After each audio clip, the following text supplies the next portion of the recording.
በስመ አብ ወወልድ ወመንፈስ ቅዱስ አሐዱ አምላክ አሜን። በክርስቶስ ክርስቲያን በወልድ ውሉዳን መንፈስ ቅዱስ መንፈሳውያን መፍቀርትን እመቤታችን ናድና ቅድስት ድንግል ማርያም አማላድነትን ተራዳነትን ናይ ኩሎም ሕሩያን እግዚአብሔር አምላክ ተአምኑ ተወከሉን እግዚአብሔር ቤተሰብ ከመይ ኣለኹም ከመይ ቀኒኹም አሜን። ስምልዕልን ህያውን ዝኾነ እግዚአብሔር አምላክና ዝኸበረን ዝተመስገነን ይኹን። ነዛ ዕለት እዚኣን ሰዓት እዚኣን ባሪኹ ቀዲሱ ስለዛበና ክብርን ምስጋናን አምልኾን ውዳሴን ንዑ ይብጽሐዮ። ነዚ ድምፂ መለኸት ዘተዋህዶ ትሰምዑ ዘለኹም ኩልኹም ኣብ ዝተፈላለየ ኩርናዓት ዓለም ዘለኹም ልዑለ ባህሪ እግዚአብሔር አምላክ ይባርኽኩም፣ ብርሃን ገጹ ድማ የብርሃልኩም። 30 60 ሚእቲ ሰናይ ፍሬ ኣብ ህይወትና ክንፈሪ እግዚአብሔር ብጸጉ ይደግፈና። ነዚ ቃል እዚ ሰሚዕና ናብ ኩሉ ናይ ምብጻሕ ናብ ኩሉ ሰብ زي فلت نمفلات كلاتنا كانت حاجز زي بتصوغي دقفنا. سلازي لو مدما بنبل سالساي درجة نريو مستر تمكات خوني أبز حلفة مستر سجاوي مستر سلاسي رينا لو مخاء مستر تمكات كن رينا أزي حموشت آيماد مستر تبعي لهم زوعو مستر سلاسي مستر سجاوية مستر تمكت مستر قربان مستر تنسى مثانيمي سلازي اتم كلتة بزحالة فرينا يوالنا اتم استرفقا حدا خريمنا سلازي لما عنتي مستر تمكت كنجمرينا مالتيو نعايز الزارب نعخم دما السمع عزنا لبنا اكزابير كعدلنا سناي فقاد يخون اشي كم فعل املاخ تمكت كابتوم ابصولة هايمانوت دحري አብ ወልድ መንፈስ ቅዱስ ተጠቂሱ ዘሎ ሓደ እዩ። ምክንያቱ ምስጥረ ጥምቀት ዶግማ ስለዝኾነ ዶግማ ከዓ ዝቅየር አይኮንን ዝልወጥ አይኮንን ዝመሓየሽ አይኮንን ዝኾነ ይኹን ሰብ ኣብ ዝኾነ ይኹን ሰዓት ኣብ ዝኾነ ይኹን ግዜ ክቅይሮ ክልውጦን አይክእልን። ምክንያቱ ዶግማ እዩ ማለት እዩ። ስለዚ ግድን ሰብ በአብ በወልድ መንፈስ ቅዱስ ከአምን ክኽን ኣለዎ ብጥምቀት ድማ كتمق خل علوه سلزي تمكت ناي هايمانوت عندي ناي هايمانوت مسرت ايو جزا بزي مسرت بزي عندي كم زي قوم هايمانوت لما كومو بزي مجلس ناي هايمانوت بزي مسرت امنت كقوم ايكلني مالك سلزي تمكت كا حدا خبتي مسرت امنت ايو مالتيو سلزي ጥምቀት ማለት ካብ ናይ ግዕዝ ቃል ዝወፀዩ እቲ ግዕዝ አጥመቀ ይዝብል ምናልባት ነቶም ሊቃውንት ክንገድፈሎም እቲ ምትርጓም ግን አጥመቀ ይዝብል ግዕዝ ካብቲ አጥመቀ ዝብል ድማ አጠመቀ ወይ ከዓ ጥምቀት ዝብል ቃል ይወፅእ ማለት እዩ። እዚ ማለት ናብ ትግርኛ ክንቀይሮ ከለና ምጥሓል ሙሉእ ሰብነትካ ኣብ ማይ ምጥሓል ወይ ከዓ ምጥላቅ ማለት እዩ። እዚ ኣብ ዝኾነ ባሕሪ ኣብ ዝኾነ ሩባ ዝግበር ዘይኮነስ ካህን ጸልዩ ባሪኹ ቀዲሱ ናብቲ ብዕለተ ዓርቢ ካብ ጎይታናን ኣምላኽና መድሓናን ኢየሱስ ክርስቶስ ካብ ጎድኑ እቲ ዓቀይታይ ጎድኑ ምስ ወግኦ ደምን ማይን ፈሰሰ ዝብሎ። ስለዚ እቲ ደም ክንሰትዮ እቲ ማይ ድማ ክንጥመቆ ማየ ጎበሁ ወይ ድማ ናይ ካብ ጎድኑ ዝወፀ ማይ ናብኡ ይቅየር ማለት እዩ። ስለዚ ኣብዚ ድማ ነቲ ህፃን እንታይ ይግበር ማለት እዩ ይጥመቅ ማለት። ስለዚ ብጸሎት ይጥመቅ። ካልእ እንታይ እዩ ምስጢር ዝተባሃለሉ እዚ ይምባር ምስጢር ምስጥረ ጥምቀት ምስጢር ዝበሃል ኩሉ ግዜ እንታይ እዩ ምስጢር ማለት ሕቡእ ስውር ክዱን ማለት እዩ። ዘይርአ ብዓይኒ ብስጋዊ ዓይኒ ብስጋዊ ፍልጠት ክብፃሕ ዘይከኣል ማለት ወይ ከዓ ከይኣመንካ ብዘይ እምነት ክትበፅሖን ክትሪኦን ዘይግባእ ويدما نزي آمنتي زي وهاب نآمنت ترايز وهاب سلازخوني كالايك مستر تمكت مستر زتبهالو لك عند مخنيات دما بزي عالماو طباب سلازي بصحي بزرع بتماي بزرع بتكاهن كبارخو خلو بزرع بتكاهن زصليو زلو صلوت اتي ماي نابت ماي غوبو كقير كلو كقير لكن كنغبرو خلنا بصلوت كوم يخون مالتي كوم يخون كلو بعينا يرى بعيني تايغبر ايرن مالتي ስለዚህ ካለ አብትሰብ ዝወርድ ጸጋ መንፈስ ቅዱስ እትሰብ ክውለድ ከሎ እትሰብ ካብ ኃጢአቱ ክነጽህ ከሎ ስለዘይረ ስለዚህ ብምስጢር ዝከናወን ስለዝኾነ ብጸጋ መንፈስ ቅዱስ ዝከናወን ስለዝኾነ ብስራሕ መንፈስ ቅዱስ ዝከናወን ስለዝኾነ ንሕና ብዓይንና ክንሪኦ ስለዘይንኽእል እዚ ብምስጢር እግዚአብሔር ኣብ ደቂ ሰባት ዝፍጽሞ ስለዝኾነ ምስጢር ተባሂሉ ማለት ስለ ቃሉ እግዚአብሔር አምላክና ዝኽብረን ተመስገነን ይሁን። ስለዚህ ምስጢረ ጥምቀት ናይ ኩሎም ምስጢራት አፍደገ እዩ መጀመሪ ማለት ንመንግስተ ሰማያት ከዓ መእተዊ አፍደገ እዩ። ስለዚህ ዘይተጠመቀ መንግስተ ሰማያት ክወርስ ከአቱ አይክእልን። ዮሐንስ ወንጌል ምዕራፍ 3 ፈቅደ 5 ዘሎ ቃል ኢየሱስ ከዓ መለሰ ይዝላል በሐቅ በሐቅ ብለካ ኣለኹ ካብ ማይን ካብ መንፈስን እንተ ዘይተወልደ ኣብ መንግስተ አምላክ ከአቱ ዝኽእል يلبون يزبل مالتي سلا قالوا زيارة من الخناس خورت ناس قالوا ماركوس ونجيل معرف 16 فضع 16 انت يزبل إذا آمنن زي تتأمق انت يقبري كدحني سلازي آمينو زي تتأمق اجن كونني مالتي سلازي انت مالتي مسترت امكاد ناي منجس سميات افدقه مئتوي مالتي ناي كلهم مسترات كا افدقه مالتي سلازي زي تتأمق كام مسترات بيتكرسان ككافل አይክእልንዩ ማለት ስለቃሉ እግዚአብሔር አምላክና ዝኸበረን ተመስገን ይሁን። ስለዚህ ንጥምቀት ዝጀመሮ ጎይታናን አምላክና መድኃናን ኢየሱስ ክርስቶስ እዩ። ስለዚህ መጀመርታ ጥምቀት በጎይታናን አምላክና መድኃናን ኢየሱስ ክርስቶስ ተጀሚሩ እዚ ካንታዩ ዮሐንስ ወንጌል ማቴዎስ ወንጌል ምዕራፍ 3 ፈቅደ 13 እስከ 17 ዘሎ ሽዑ ኢየሱስ በዮሐንስ ክጥምቅ ካብ ገሊላ ናብ ዮርዳኖስ መጸ ዮሐንስ ግና ናአይ በአኻ ምጥማቅ የድልየኒ ንስኻዶ ናባይ ትመጽእ ኢሉ አበ ኢየሱስ ከዓ ኩሉ ግብሪ ጽድቅ ክንፈጽም ይግባአና እሞ ሕጂስ ይኹን ዳ ኣሕደግ ኢሉ መለሰሉ ድሕርዚ ፈቀደሉ ኢየሱስ ምስ ተጠመቀ ብኡቡ ካብ ማይ ወፀ እነሆ ከዓ ሰማያት ተኸፍተ መንፈስ አምላክ ድማ ከም ርግብ ወሪዱ ኣብ ርእሱ ክቕመጥ ረአየ እነሆ ድማ ብኡ ዝተመርክፉት ወደይ እዚዩ ዝብል ድምፂ ካብ ሰማይ መፀ ይብለና ስለ ቃሉ እግዚአብሔር አምላክና ዝኽብረን ተመስገን ይሁን። ስለዚህ እንታይ ማለት እዩ ጥምቀት ዝጀመሮ ባዕሉ ጎይታናን አምላክናን መድኃናን ኢየሱስ ክርስቶስ እዩ። ስለምንታይ ተጠሚቁ እንተይልና ከም ናይ አይሁድ ንምንጻሕ ወይ ድማ ከም ናትና ጥምቀት አይኮነን። ናይ ጎይታናን አምላክ መድኃናን ኢየሱስ ክርስቶስ ጥምቀት ከም ናትና አይኮነን። ንሕና ኃጢአት ስለዘለና ካብ ኃጢአትና ንኽነጽህ ካብ በደልና ንኽነጽህ መሰሉ ውልድነት ከዓ ክንረክብ ካብ ዝተፈላለዩ ነገራት ስዒብና ድሓር ክንሪኦ ኢና እንጥመቅ ናትናን ናይ ጎይታ ዓለም ኢየሱስ ክርስቶስን ጥምቀት ግን ይፈላለዩ። ክርስቶስ ኢየሱስ ክርስቶስ ዝተጠመቀ ንዓና ንምድሓን ንዓና ከድሕነና ኢሉ እዩ። ስለዚ ኣብዚ ክንሕዞ ዝግባአና ጎይታናን አምላክ መድኃናን ኢየሱስ ክርስቶስ ካብታ ፅንሰቱ መዓልቲ ካብታ ገብርኤል ንእመቤታችን ንዴና ቅድስት ድንግል ማርያም ዘበሰረላ ሊቀ መላእክት ቅዱስ ገብርኤል ንእመቤታችን ቅድስት ድንግል ማርያም ካብ ዘበሰረላ ሰዓት ጀሚሩ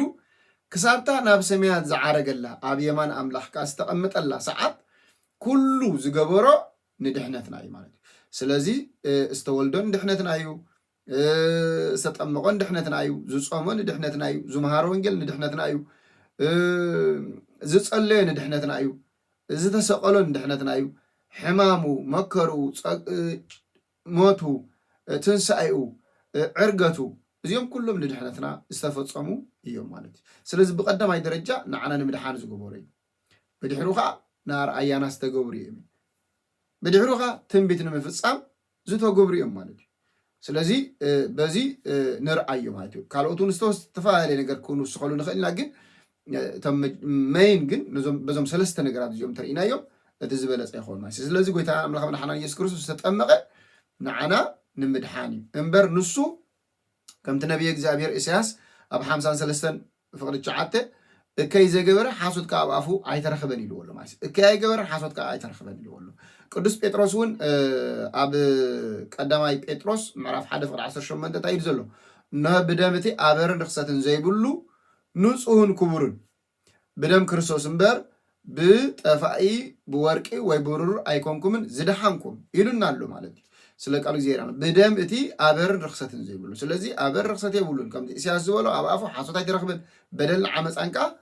ኣብኡ ብፍጹም ቦታ የብሉን ማለት እዩ ስለ ቃሉ እግዚአብሔር ኣምላኽና ዝኸበረን ተመስገነን ይኹን ስለዚ ንምንታይ ዳ ተጠሚቁ እንተኢልና ከምቲ ዝበልናዮ ትንቢት ንምፍጻም ስለዚ ትንቢት እንታይ እዩ ዝብል እንተኢልና መዝሙረ ዳዊት መዝሙር 114 ፍቅዲ 3-5 ዘሎ ቃል ባሕሪ ኤርትራ ሪኣቶ ሃደመት የርዳኖስ እንድሕሪት ተመልሰ ኣኽራን ከም ዳዓውል ኩርቢት ከም ዕያውቲ ተሰራሰሩ ኣቲ ባሕሪ እንታይ ኮንኪ ክዝሃደምኪ የርዳኖስ ከ እንታይ ኮንካ ንድሕሪት ተመለስካ ይብል ማለት እዩ ስለ ቃሉ እግዚአብሔር ኣምላኽና ዝኸበረ ተመስገን ይኹን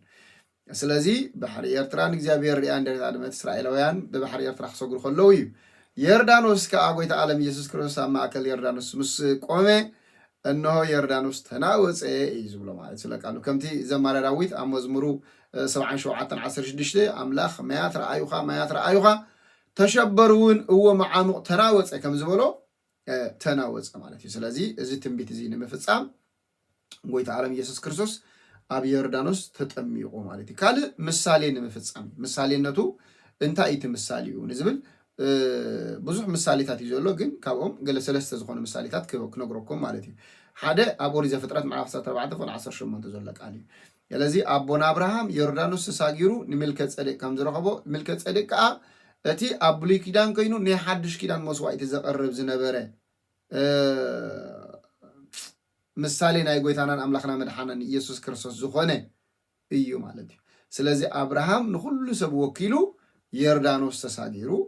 ንመን ረኺብዎ ንመልከ ጸዴቅ ረኺብዎ ማለት እዩ ስለዚ መልከ ጸዴቅ ድማ ባረኾን ቀደሶን እዩ ዝብል ማለት እዩ ስለዚ ካብቲ ህብስት ሰርናይን ካብቲ ወይንን ከዓ ንአብርሃም ሃቦ አብርሃም ድማ ዕሽር ኣቕረበሉ እዩ ዝብል ማለት እዩ ስለ ቃሉ እግዚአብሔር ኣምላኽና ነዚ ምሳሌ እዚ ንምፍጻም ማለት አብርሃም ናትና ባሽሙ ኮይኑ ጎይታ ዓለም ኢየሱስ ክርስቶስ ከዓ ንዓና ከሳግረና የርዳኖስ ተሳጊርና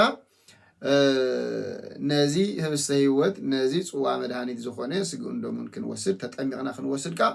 እዚ ምሳሌ ንምግባር ጎይታ መድሓናን ኢየሱስ ክርስቶስ ተጠሚቑ ካልእ እስራኤላውያን ናብታ እግዚኣብሔር ነቦታቶም መዓርን ጸባን እተውሕዝ ምድሪ ከነኣን ከእትወኩም ኢሉ ንአብርሃም ንይስሐቅ ንያዕቆብ እንደቁኹም ናብኡ ከእትዎ ኢሉ ዝመሓለሎም ምድሪ ከእትዎም ከሎ ብኣፍ ኢያሱ ወዲ ነዌ ኣብ ምዕራፍ 3:13-14 ዘሎ ቃል ተመልኪትና እቶም ታቦተ እግዚአብሔር ዝሓዙ ካህናት ኣብ ማእከል ዮርዳኖስ ምስ ቆሙ እቲ ህዝቢ ብንቑፅ ምድሪ ብማእከል ዮርዳኖስ ሓሊፉ እዩ ዝብሎ ማለት እዩ ሕጂ እዚ ንእስራኤላውያን መሕለፊ ናብታ ምድራዊት ኢየሩሳሌም ናብታ ምድራዊት ከነኣን ምእታዊ እዩ ጎይታናን መድሓናን ኢየሱስ ክርስቶስ ድማ ኣማናዊ ታቦት ኮይኑ ኣብ ዮርዳኖስ ተጠሚቁ ብእግሩ ከዓ ነቲ ኣብቲ መዓሙቕ ዝነበረ ኃጢአት ደምሲሱ ታጌርና ማለት እዩ ኣሳጊርና ናብታ ኣማናዊት ኢየሩሳሌም እትዩና ማለት እዩ ኣብ ካልኣይ ነገሥት ምዕራፍ 2:8-14 ዘሎ ታሪክ እንተሪእና ኤቦና ኤልያስ ቅዱስ ኤልያስ ነቢ እግዚአብሔር ኤልያስ ድማ ናብ ሰማያት ክዓርግ ኣብ ዝተቃረበሉ ሰዓት እዩ ዝብሎ ኣብ ዝተቃረበሉ ሰዓት ምስ ኤልሳዕ ኮይኖም የርዳኖስ ብባርኖስ ገይሩ ሃሪሙን የርዳኖስ ከዓ ናብ ክልተ ተመቕለሞ ብንቆፅ ምድሪ ሓለፉ እዩ ዝብል ስለዚ ኤልያስ የርዳኖስ ዝተሳገረ ናብታ እግዚአብሔር ብሰረገላ ሓዊ ክዕርጎ መታኒ ማለት እዩ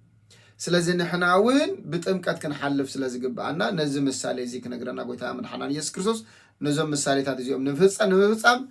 ኣብ ዮርዳኖስ ተጠሚቁ ማለት እዩ ስለ ቃሉ እግዚአብሔር ኣምላኽና ዝኸበረን ተመስገነን ይኹን ማለት እዩ ካልእ ኣብ ዮርዳኖስ ዝተጠመቀሉ ከድሕነና ኢልና ነርና እቲ ምድሓን እንታይ እዩ ዝብል ኢና ክንሪኦ ከም ፍቃድ ኣምላኽ ማለት እዩ ምክንያቱ ጎይታ ዓለም ኢየሱስ ክርስቶስ ትንቢት ንምፍጻም ኢልና እቲ ትንቢት ንምፍጻም ርኢና የለና ከድሕነና እዩ እንተኢልና እንታይ ካብ ምንታይ እዩ ከድሕነና ዝብል ቃል ክንሪኦ ይግባአና ስለዚ መዝሙረ ዳዊት 74:13 ዘሎ ቃል ተመልኪትና نسخة نبحر بحيلخا مقل كايو أرأس قبلت أمات شفلق كايزو أرأس قبلت أبي شفلق أمات شفلق بطعمي زمارة داويد استنبيو تنبيت يجي مالتي سلازي أدامن هيوانن حاتيات سريحهم أم مدرك نبرخلو مكرا دخام نفس سجان دخام نفسن سلاز برتعم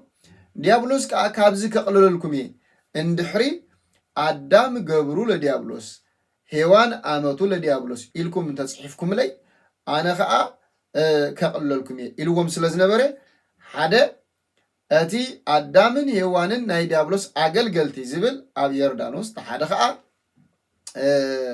أب سيول أب بحر سيول أب بحري أب ماتن حبيو أقميت أونير مالتي سلازي بسجا باراينا ديابلوس بنفس خاء باراينا ديابلوس خون مالتي سلازي بسجا باراينا ديابلوس مخانتاي مالتي أبزي زمن ملو بأملخوت كاب እግዚአብሔር ሰባት ተፈልዮም በኃጢአት ይነብሩ ነይሮም ማለት እስራኤላውያን እኳ ከይተረፈ እቲ እግዚአብሔር ባሕሪ ኤርትራ ከፊሉ ዘሳገሮም ዓበይቲ ተኣምራት 11 ዓበይቲ ተኣምራት ገይሩ ካብ ግብፅ ዘውጾም ኣምላኽ ረሲዖም ንምራሕ ሰጊዶም ነይሮም ማለት ስለዚ እንታይ ማለት እዩ ብፍጹም ብስግኦም ከስተውዕሉ ኣብ ዘይክእልሉ ደረጃ በፂሑ ነይሩ ሰብ ማለት እዩ ስለዚ በኣምልኾት ንኣምላኽ ከምልኽ ዓቕሚ ሲኢኑ ነይሩ ምክንያቱ እንታይ ስለ ዝኾነ ናይ ዲያብሎስ ባርያ ናይ ሓጢአት ባርያ ኮይኑ ስለ ዝነበረ ነዚ ድማ እግዚአብሔር ከድሕነና ስለ ዘለዎ ጎይታ መድሓና ኢየሱስ ክርስቶስ ከድሕነና ስለ ዘለዎ ከምቲ ኣብ ቆሎስያስ ምዕራፍ 2 ካብ 12 እስከ 14 ዘሎ ብጥምቀት እውን ምስኡ ተቐበርኩም ብግብርቲ ካብ ሞታት ዝተንስኡ ኣምላኽ ድማ ምስኡ ተንሳእኩም ንብዘሎ ኣበሳና ይቕረ ኢሉ በኣበሳኹምን ብዘይ ግዝረት ስጋኹምን ሞት ሜትኩም ንዝነበርኩም ናኻትኩምን ምስኡ ህያዋን ገበረኩም ነቲ ሕጅራይዎ ነቲ ብሕጋጋት ዝቃወመና ንዝበኣሰና ንዝነበረ ብኢድ ዝተጻሕፈ ጽሕፈት ዕዳ ደምሲሱ ከዓ